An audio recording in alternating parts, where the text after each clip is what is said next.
Welcome to Pathak education. आज हम आपका अकाउंट्स का चैप्टर 1 इंट्रोडक्शन टू अकाउंटिंग पढ़ेंगे। इंट्रोडक्शन टू अकाउंटिंग यानी कि सबसे पहले बात करेंगे हम इस चैप्टर में डेफिनेशन की।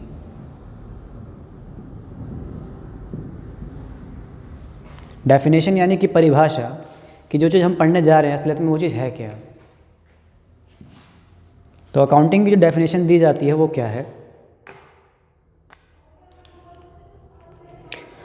Accounting is the art of recording. पहले हम डेफिनेशन पूरी लिखते हैं, उसके बाद आपको समझाएंगे अकाउंटिंग की डेफिनेशन क्या है। Art of recording, organising, recording, organising. एक मिनट, यहाँ पे ऑर्गेनाइजिंग जो वर्ड होता है उसकी जगह पे क्लासिफाइंग वर्ड ज़्यादा अच्छा है। सारी बुक्स में क्लासिफिकेशन ही वर्ड यूज होता है। Recording, classifying and summarising. Recording, art of recording, classifying, summarising.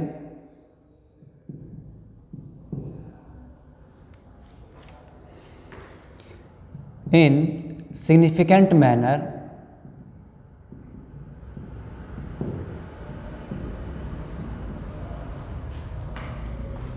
in terms of money, in terms of money, transaction and events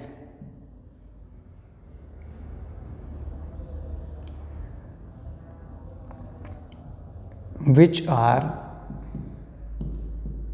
part at least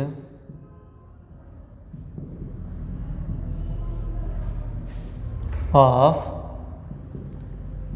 financial character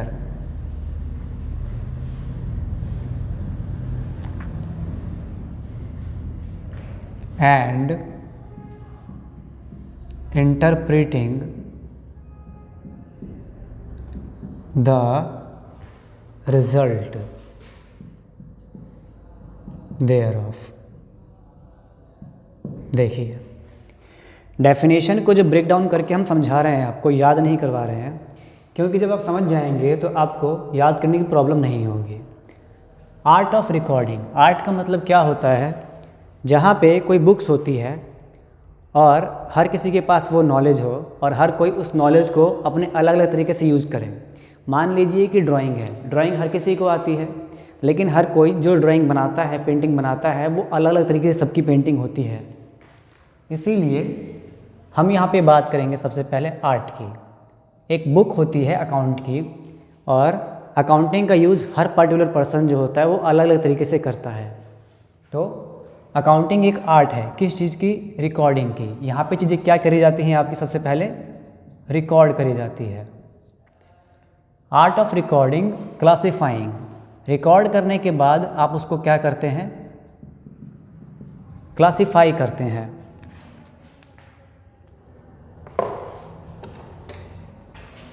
अब देखिए, classification के बाद उसका क्या होगा, उसकी समरी प्रिपेयर की जाएगी।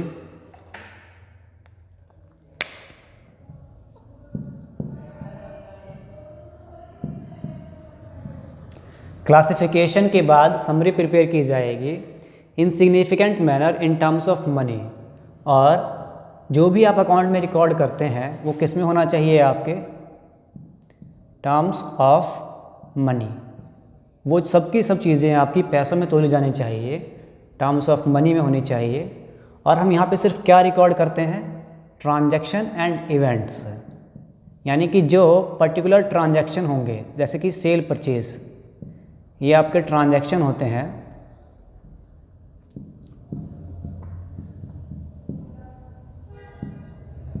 Cell purchase which are part at least of financial character. इनका कैरेक्टर कैसा होता है सबका, फाइनेंशियल कैरेक्टर। फाइनेंशियल कैरेक्टर का मतलब क्या होता है, एक होता है ह्यूमन कैरेक्टर, इंसान का चरित्र। वैसे ही फाइनेंशियल कैरेक्टर का मतलब क्या है कि जैसे पैसों की इन्वॉल्वमेंट होनी चाहिए, दो पार्टी का इन्वॉल्वमेंट होना चाहिए। सिंगल पार्टी कभी भी सेल परचेज नहीं करती है। आप ऐसे नहीं कह सकते कि एक्स ने एक्स को सेल किया, एक्स ने वाई को सेल किया, जेड ने ए को दिया। इस तरीके से लिखा जाता है सामान को। कभी भी एक पर्टिकुलर पर्सन दूसरे को नहीं बेच सकता, खुद को नहीं बेच सकता, दूसरे को बेच सकता है। इसीलिए फाइनेंशियल कैरेक्टर होना चाहिए आपके पास। कैसा? फाइनेंशियल, यानी कि जो पैसों के लेन देन में जो चीज़ें होती हैं वो होनी चाहिए। जैसे बिजनेस में हम पढ़ते हैं कि पार्टी की इन्वॉल्वमेंट होनी चाहिए, 2 या 2 से ज़्यादा पार्टीज होनी चाहिए, उसी तरीके से तो कैरेक्टर होना चाहिए आपके पास, मतलब financial character. Interpreting the result thereof, और देखिए कहता है रिकॉर्डिंग हो गई, क्लासिफिकेशन हो गई, समरी आपने तैयार कर ली in significant manner in terms of money of transaction and event. Transaction और इवेंट सबके रिकॉर्ड हो गए। Which are part at least of financial character and interpreting. जब ये सब कुछ तैयार हो जाएगा तो उसके बाद क्या होगा? इंटरप्रिटेशन। आप समझेंगे उस चीज़ को, समझने के बाद उसका रिजल्ट बनाएंगे। जब चीज़ें रिकॉर्ड हो जाती है अकाउंट में, क्लासिफिकेशन हो जाता है, समरी तैयार हो जाती है, तो जब ये पूरा का पूरा डाटा तैयार हो जाता है तो उसी चीज़ को इंटरप्रेट किया जाता है, यानी कि समझा जाता है। समझते कैसे हैं? 12th में आप पढ़ेंगे, एक चैप्टर है रेशो, उसके थ्रू रिज़ल्ट निकाला जाता है। रिज़ल्ट यानी कि आपका डाटा जो है आपको ये बताएगा कि आपके बिजनेस में ग्रोथ है या लॉस है, ग्रोथ है या डिप्रेशन है। बिजनेस में डिप्रेशन आने का मतलब ये होता है कि आपको लॉस हो रहा है, और ग्रोथ आने का मतलब ये होता है कि आपको प्रॉफिट हो रहा है। ठीक, तो अकाउंट में क्या होता है? रिकॉर्ड तैयार किए जाते हैं, रिकॉर्ड के बाद क्लासिफिकेशन होता है। क्लासिफिकेशन हम देखिए, रिकॉर्ड यानी कि जैसे 1 से 100 तक गिनती लिखी जाती है, ये अलग अलग है। क्लासिफिकेशन का मतलब क्या होता है कि उसी एक चीज़ को कई पार्टों में डिवाइड कर देना। जैसे मान लीजिए यहाँ पे 1 से 20 तक गिनती लिखी हुई है, यहाँ पे 20 से 40, यहाँ 40 से 70 और यहाँ 70 से 100, यानी एक ही पर्टिकुलर चीज़ को ब्रेक डाउन कर देना, बताना कि आप यहाँ जाइए, आप वहाँ जाइए, ये होता है क्लासिफिकेशन। बंटवारा कर देना, डिफरेंस क्रिएट करना। क्लासिफिकेशन के बाद समरी तैयार होती है, यानी कि उन टोटल जो नंबर्स हैं उनके बारे में पता करना कि वो है क्या। यानी कि जैसे हम नंबर सिस्टम में पढ़ते हैं, क्या होते हैं नंबर? ऑड होते हैं, इवन होते हैं, उसी तरीके से उसकी समरी तैयार करना। और जब सारी समरी तैयार हो जाती है तो उसके बाद जो भी डाटा आता है आपके पास, रिकॉर्ड, क्लासिफिकेशन, समराइजिंग करने के बाद, तो हम इसका क्या करते हैं? इंटरप्रिटेशन करते हैं, समझने की कोशिश करते हैं कि जो डाटा है हमारे पास वो कैसा डाटा है, और उससे हमारे पास क्या आएगा? रिजल्ट आएगा।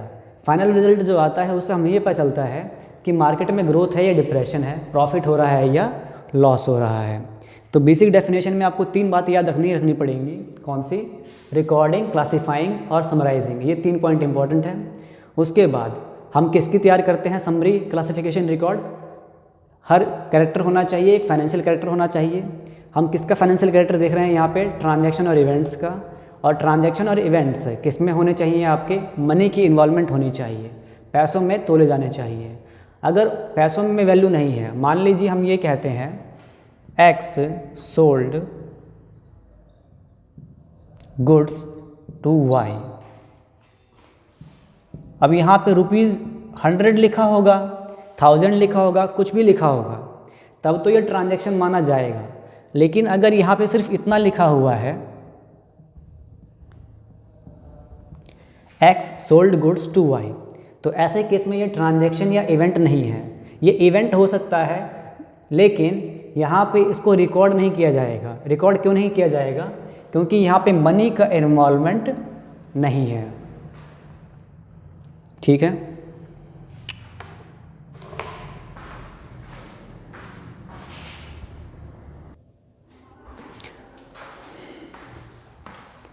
अकाउंटिंग की जो आपकी सेकंड डेफिनेशन है, accounting is a service activity. Accounting क्या है आपकी? एक सर्विस एक्टिविटी है।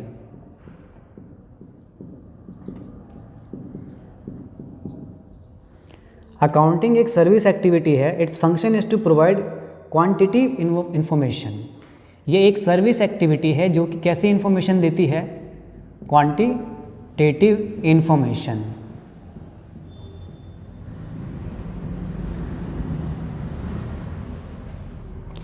Primarily financial in nature.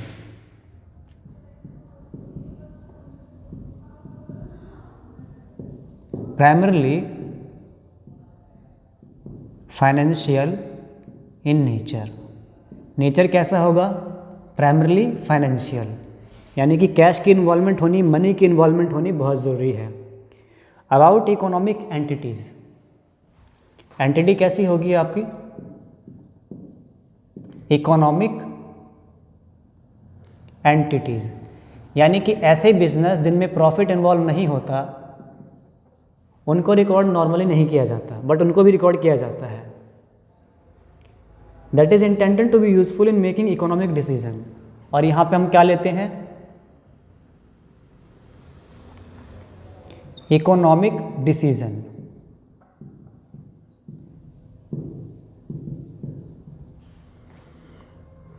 Making reasoned choices. Choices कैसी होती हैं आपकी? रीजन्ड, जिनका कोई लॉजिक होता है। बिना लॉजिक की कोई भी चॉइस यहाँ पे नहीं होती। Alternative course of action.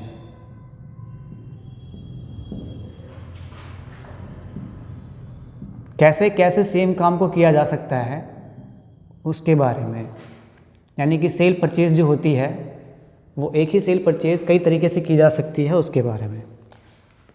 Accounting क्या है? एक सर्विस एक्टिविटी है। सर्विस एक्टिविटी का मतलब ये है कि यहाँ पे सेल परचेज जो होती है वो एक दूसरे को सर्व करने के लिए होती है। यानी कि अगर हम ये कहते हैं कि ए ने जेड को कोई सामान बेचा है, A sold goods to Z. अब उसने अगर 1,000 रुपये, 1,00,000 रुपये जो भी वैल्यू है यहाँ पे, उसने सामान अगर ये बेचा है, तो ऐसे केस में यहाँ पर ए जो है जेड को सर्विस दे रहा है एक तरीके की, और जेड ए को रिटर्न सर्विस दे रहा है। दोनों ही एक दूसरे को सर्व कर रहे हैं।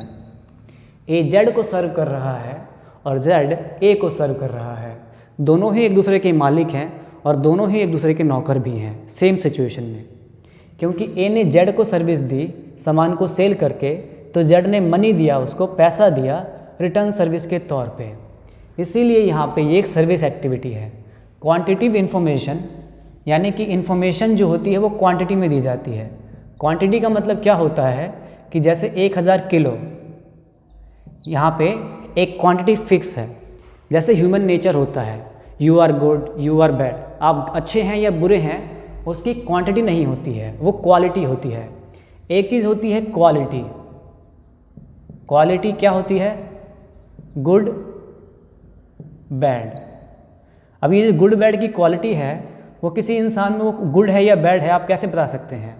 नहीं बता सकते आप जल्दी। इसीलिए अब देखिए, जब आपको पता ही नहीं कि सामने वाला गुड है, बैड है, जो भी है, ये क्वालिटी होती है और इसको क्वांटिटी में बदला नहीं जा सकता। लेकिन जो चीज़ क्वांटिटी में है सिर्फ उसी को अकाउंट में रिकॉर्ड किया जाता है, जो चीज़ क्वालिटी में है अकाउंट में उसको रिकॉर्ड नहीं किया जाता। Quantitative information primarily financial in nature, और फाइनेंस की इन्वॉल्वमेंट होनी ज़रूरी है। फाइनेंस यानी कि मनी, सब कुछ मोह माया है, सिर्फ पैसा ही पैसा है। ठीक है, बोल रहे हैं, सिर्फ ऐसे ही कह रहे हैं। इकोनॉमिक एंटिटी, ऐसी एंटिटी जिनमें नॉर्मली क्या होता है? प्रॉफिट, बट एक्सेप्शन भी है। एक्सेप्शन कैसे है? नॉन प्रॉफिट ऑर्गेनाइजेशन भी होते हैं, उनको भी यहाँ पे रिकॉर्ड किया जाता है। क्यों? क्योंकि उनका पर्पस भी क्या होता है? सर्विस देना, इसीलिए उनको यहाँ पे रिकॉर्ड किया जाता है। वो भी एक तरह की इकोनॉमिक एंटिटी है, क्योंकि नॉन प्रॉफिट ऑर्गेनाइजेशन जो होती है वो किसको सर्व करते हैं? वो सर्व करते हैं आपके सोशल, जो समाज है आपका, उसको सर्व करने का उनका दायित्व है। इकोनॉमिक डिसीजन, डिसीजन कैसे होते हैं आपके? इकोनॉमिक। इकोनॉमिक डिसीजन में बेसिकली क्या इन्वॉल्व होता है? Profit, loss, growth. एनपीओ में ग्रोथ होती है, प्रॉफिट लॉस नहीं देखा जाता। ग्रोथ कैसे? मान लीजिए आप अभी सर्व कर रहे हैं 100 स्टूडेंट को, तो आप चाहते हैं कि ग्रोथ हो जाए आप सर्व कितने लोगों को करें, 200 लोगों को करें, ये है ग्रोथ। एनपीओ के अंदर ग्रोथ होती है, प्रॉफिट लॉस नहीं होता है। जहाँ पे प्रॉफिट नहीं होता वहाँ पे ग्रोथ देखी जाती है, वहाँ पे प्रॉफिट लॉस नहीं देखा जाता। और जहाँ पे प्रॉफिट होता है वहाँ ग्रोथ नहीं देखी जाती, वहाँ पे प्रॉफिट देखा जाता है और लॉस देखा जाता है। क्योंकि हम वहाँ पे अब 100 क्लाइंट को भी अगर सर्व कर रहे हैं तो पर क्लाइंट प्रॉफिट बढ़ा दिया जाए तो भी प्रॉफिट बढ़ सकता है। ठीक। चॉइसेस रीजन्ड, यहाँ पे जितनी भी चॉइसेस ली जाती हैं अकाउंट के अंदर उनका एक लॉजिक होता है, उनका एक रीज़न होता है। ये नहीं कि कुछ भी आपने लिख दिया। जैसे यहाँ पर है, ए ने जेड को जब सामान बेचा है 1000 रुपये का, तो यहाँ पर प्राइस लिखा हुआ है। अब यहाँ पे जो प्राइस लिखा हुआ है वो लॉजिक के साथ लिखा हुआ है। लॉजिक क्या है? लॉजिक यहाँ पे ये है कि ये फाइनेंशियल कैरेक्टर है, फाइनेंशियल कैरेक्टर है। यहाँ पे एक डिसीजन लिया गया है। डिसीजन क्या है कि आप 1000 रुपये में क्या करेंगे, गुड्स को सेल करेंगे। तो डिसीजन लिया गया है और डिसीजन कैसा है आपका, फाइनेंशियल कैरेक्टर का है। एंटिटी, अब यहाँ पे कोई बिजनेस भी हो सकता है, बिजनेस स्मॉल हो बिग हो, प्रॉफिट मेकिंग हो नॉन प्रॉफिट मेकिंग हो, उससे कोई फ़र्क उतना पड़ता नहीं है। ठीक। ऑल्टरनेटिव कोर्स ऑफ एक्शन, अब कोर्स ऑफ एक्शन का मतलब यहाँ पे ये है कि जो आपका पूरा अकाउंट ऑपरेट होगा उसको आप कई तरीके से ऑपरेट कर सकते हैं। जैसे 2 बेसिस होते हैं, एक होता है कैश बेसिस, इसमें बहुत सारे एग्जांपल आ सकते हैं। ऑल्टरनेटिव का सिंपल सा मतलब ये होता है कि आप एक ही तरीके से काम ना करके अकाउंट में कई तरीके से काम कर सकते हैं। यानी कि एक मेथड जो है आप अगर फॉलो कर रहे हैं तो आप उसकी जगह पे कई और मेथड भी फॉलो कर सकते हैं।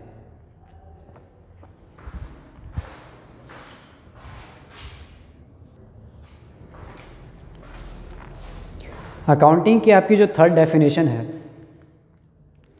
उसमें डायरेक्टली बोला गया है आपको, अकाउंटिंग क्या है? अकाउंटिंग है प्रोसेस ऑफ आइडेंटिफाइंग। आइडेंटिफाइंग का मतलब ये होता है कि आप ढूंढ रहे हैं। Recording,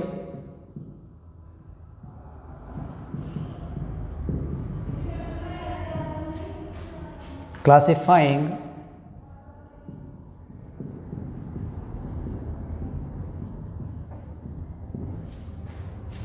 summarising,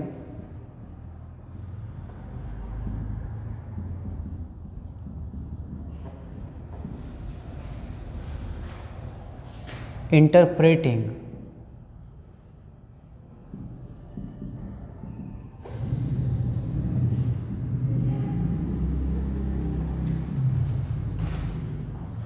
and communicating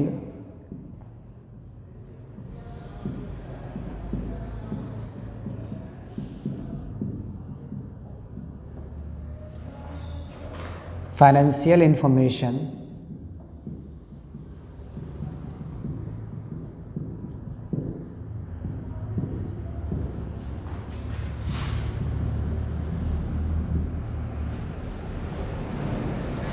to users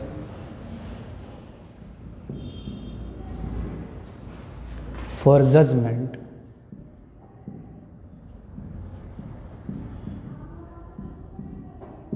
and decision making।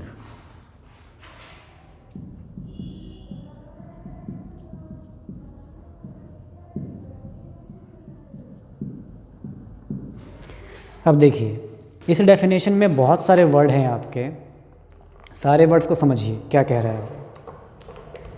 पहला है प्रोसेस। अकाउंट में एक प्रोसेस है। प्रोसेस जब भी होता है तो एक प्रोसीजर होता है, पहले क्या होगा, उसके बाद क्या होगा, उसके बाद क्या होगा। अकाउंट में एक प्रोसेस है। प्रोसेस क्या है? सबसे पहले आइडेंटिफाई किया जाता है। आइडेंटिफाई का मतलब ये होता है कि सामने वाला है क्या। ऐसे ही ट्रांजैक्शन क्या है, यानी कि सेल है, परचेज है, जो भी है उसको आइडेंटिफाई करिए और लिखिए। आइडेंटिफाई के बाद क्या होगा आपका, रिकॉर्डिंग। जब पता चल जाए कि सेल है, परचेज है, जो भी है, तो उसको रिकॉर्ड कर लीजिए। रिकॉर्ड कहाँ कर सकते हैं आप? वाउचर्स में। उसके बाद क्या करना है, जब रिकॉर्ड हो जाएगा तब क्लासिफिकेशन। उसके बाद क्लासिफिकेशन कीजिए, देखिए कि वो गलत है, मतलब सेल बुक में जाएगी, परचेज बुक में जाएगी, जो भी है। क्योंकि रिकॉर्डिंग करने के बाद चीज़ों को अलग अलग बांटना पड़ता है।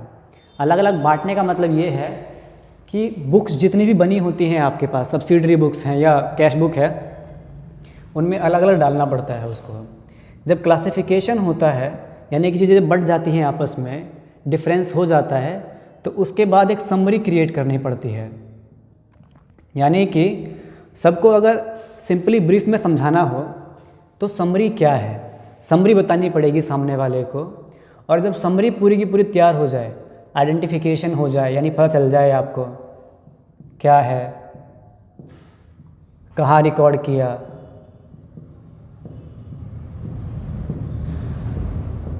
कितने भागों में, यानी कि भागों का मतलब कितने डिवाइड कर दिए आपने, पार्ट्स कितने डिवाइड कर दीजिए, अलग अलग कर दीजिए उसको। समरी यानी कि उसको कम शब्दों में।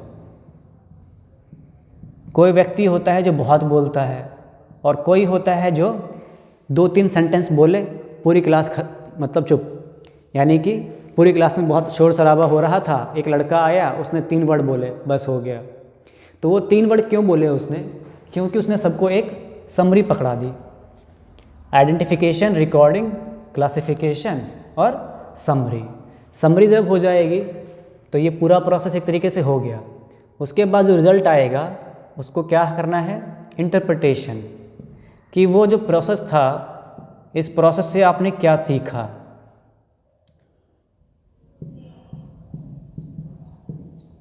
व्हाट डिड यू लर्न, क्या सीखा।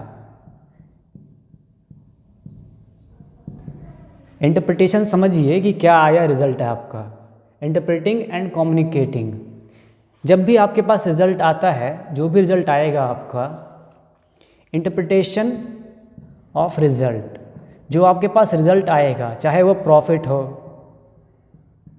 या लॉस हो या नॉन प्रॉफिट ऑर्गेनाइजेशन में क्या होती है, ग्रोथ हो, तीनों ही चीज़ों में जो रिजल्ट आएगा वो देखना है आपको। कम्युनिकेटिंग फाइनेंशियल इंफॉर्मेशन,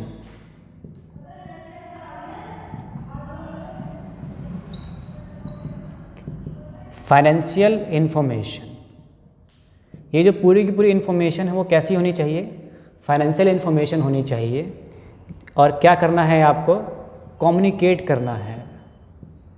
कम्युनिकेट का मतलब ये होता है सामने वाले को समझाना।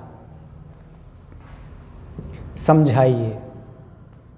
अब आप ये पूछेंगे कि किसको समझाना है, सामने खड़ा कौन है?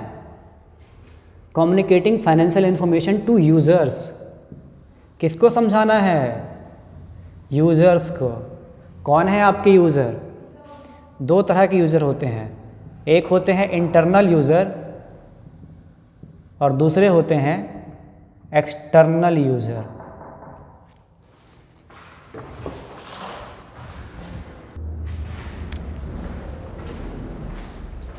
बिजनेस में आपके 2 तरह के यूज़र होते हैं, एक होता है आपका इंटरनल यूज़र और एक होता है आपका एक्सटर्नल यूज़र।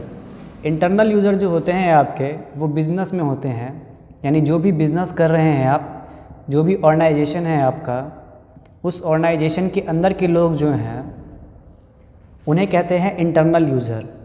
और जो आपके ऑर्गेनाइजेशन में नहीं है, जो आपके बाहर है, आउटसाइड बिजनेस, जो आपके बिज़नेस के बाहर की पार्टियां होती हैं, उन्हें हम एक्सटर्नल यूज़र कहते हैं। इंटरनल यूज़र कैसे होता है? जैसे कि मैनेजर, जो आपकी कंपनी का बॉस है, जितने भी एम्प्लॉय यानी कि वर्कर होते हैं जो फैक्ट्री में काम करते हैं, वो सब भी इंटरनल यूज़र होते हैं। एक्सटर्नल यूज़र कौन होता है? जैसे कि जो लोन देते हैं, लोन कौन देते हैं? आपके बैंक्स। बैंक्स आपको लोन देते हैं तो वो आपके एक्सटर्नल यूज़र हो गए, ठीक। कम्युनिकेटिंग फाइनेंशियल इंफॉर्मेशन, तो हम समझाएंगे फाइनेंशियल इंफॉर्मेशन को, जो भी हमारे पास इंफॉर्मेशन होगी, for judgement and decision making. क्यों करते हैं हम ये सब? क्योंकि हमें जजमेंट लेना होता है।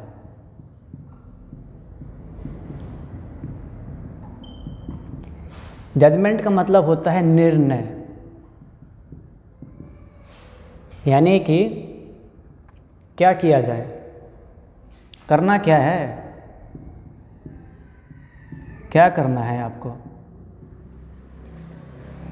यानी कि जो भी रिजल्ट आया है आपका, उससे फ्यूचर में आप कैसे जाओगे आगे, उसे जजमेंट कहते हैं।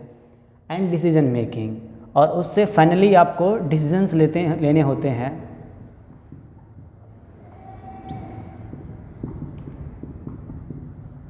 दोनों ही बातों में निर्णय आएगा आपका, जजमेंट और डिसीजन दोनों में ही निर्णय लेना पड़ता है। डिसीजन मेकिंग में यहाँ पे फाइनल डिसीजन होता है, जो भी प्रॉफिट लॉस होगा आपका उसको देखा जाता है। अब आपकी बात करेंगे हम ऑब्जेक्टिव्स ऑफ अकाउंटिंग की।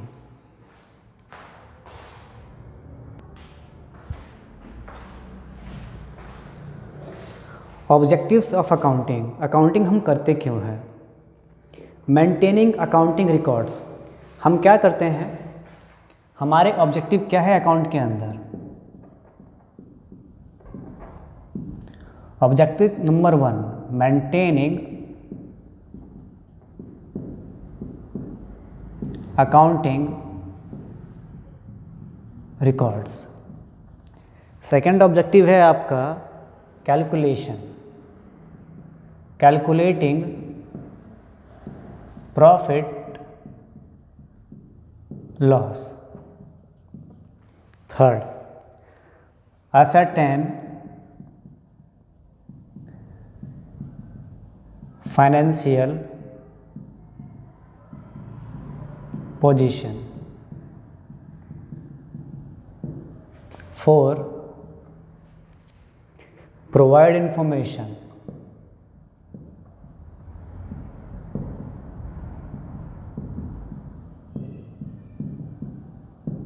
to various parties।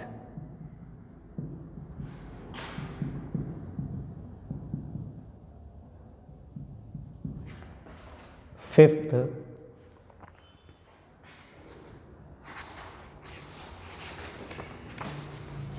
Facilitates management.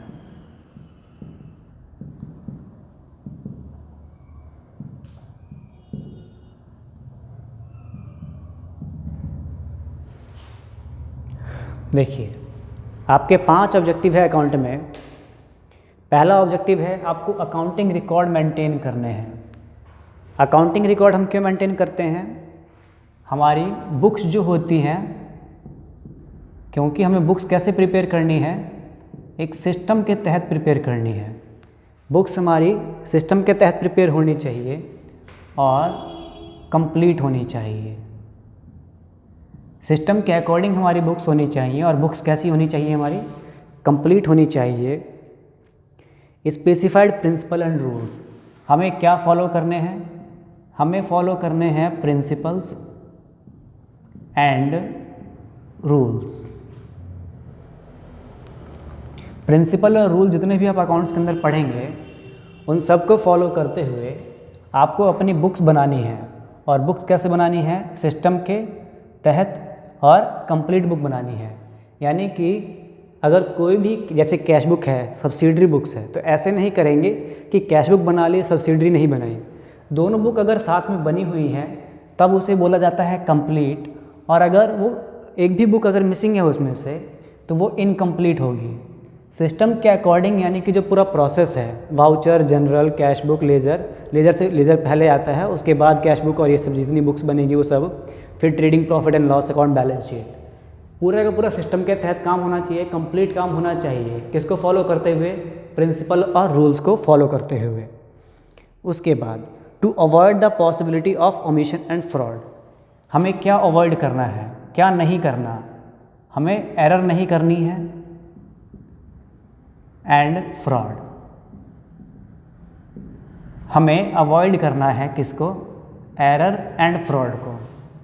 गलतियों को जितना कम करेंगे हम, फ्रॉड जितना कम करेंगे हम, हमारी बुक्स उतनी ही क्लीन होती है, अकाउंटिंग रिकॉर्ड उतने ही अच्छे बनते हैं। अगर आप जितनी गलतियां करेंगे, फ्रॉड जितने ज़्यादा करेंगे, उससे फ्यूचर के लिए आपकी बुक्स जो होती है वो इनकम्प्लीट हो जाती है। Calculating profit loss. Profit loss का सिंपल सा फंडा है, प्रॉफिट लॉस कैलकुलेट करना है। असर्टेन द प्रॉफिट अर्न्ड और लॉस। यहाँ पे प्रॉफिट निकलेगा या आपको लॉस होगा। नॉन प्रॉफिट मेकिंग में ग्रोथ देखी जाती है, प्रॉफिट लॉस वहाँ पर भी होता है, बट एनपीओ के अंदर प्रॉफिट लॉस मेन ऑब्जेक्टिव नहीं होता, वहाँ पे प्रॉफिट लॉस के लिए बिजनेस नहीं होता। इसीलिए वहाँ पर क्या देखा जाता है कि फ्यूचर में और सोशल सर्विस कैसे दी जाएगी लोगों को, और जगहों पे और लोगों को कैसे जागरूक किया जाए, सोशल वेलफेयर और कैसे बढ़ाया जाए, वहाँ पर ये देखा जाता है। आगे क्या है इसी डेफिनेशन में, during a particular accounting period, जो भी प्रॉफिट लॉस होगा वो किसके अंदर होता है, एक अकाउंटिंग पीरियड के अंदर। अकाउंटिंग पीरियड दो तरीके के होते हैं। पहला होता है फाइनेंशियल ईयर। पीरियड का मतलब एक ड्यूरेशन होता है, ड्यूरेशन मतलब समय, कि कितना समय है आपके पास। अकाउंटिंग पीरियड नॉर्मली कितने का होता है, 1 ईयर का होता है, 1 साल का अकाउंटिंग पीरियड होता है। अकाउंटिंग पीरियड में एक होता है फाइनेंशियल ईयर और एक होता है आपका कैलेंडर ईयर। फाइनेंशियल ईयर में होता है जैसे कि 2019 है, तो 2019 का फाइनेंशियल ईयर स्टार्ट हुआ होगा 1 अप्रैल 2019 को। कैलेंडर ईयर स्टार्ट होता है जनवरी में, 1 जनवरी 2019 को। कैलेंडर ईयर तो कब ख़त्म होगा आपका, जनवरी से दिसंबर में, और 19 से 19 में ही ख़त्म हो जाएगा। और यहाँ पे क्या आ जाएगी, 31 दिसंबर 2019। फाइनेंशियल ईयर में 1 अप्रैल 2019 से यहाँ पे देखिए अगले साल आ जाएंगे आप 2020 में, क्योंकि दिसंबर पे 9 महीने होंगे, कंप्लीट कितना करना है आपको, पूरा 1 साल। इसीलिए 2020 में आएंगे कब आप, मार्च, 31 मार्च को पूरा 1 साल हो जाएगा। जैसे ही 1 अप्रैल 2020 पे जाएंगे अगला साल आ जाएगा स्टार्ट दोबारा से, यानी कि इसका जो अगला साल होगा वो होगा 1 अप्रैल 2020 से 31 मार्च 2021। कैलेंडर ईयर में यही हो जाएगा 1 जनवरी 2020, 31 दिसंबर 2020। तो प्रॉफिट लॉस कैलकुलेट होता है एक अकाउंटिंग पीरियड का। अकाउंटिंग पीरियड 2 तरीके के होते हैं, एक होता है फाइनेंशियल पीरियड और एक होता है calendar period, which further help in knowing the financial performance of a business. और इससे हम क्या देखते हैं, हम देखते हैं फाइनेंशियल परफॉर्मेंस। फाइनेंशियल परफॉर्मेंस का मतलब प्रॉफिट लॉस कितना हो रहा है, प्रॉफिट हुआ या लॉस हुआ। एनपीओ को थोड़ा सा अगर साइड कर दें तो प्रॉफिट और लॉस मेनली देखा जाता है, आपका फाइनेंशियल परफॉर्मेंस देखी जाती है।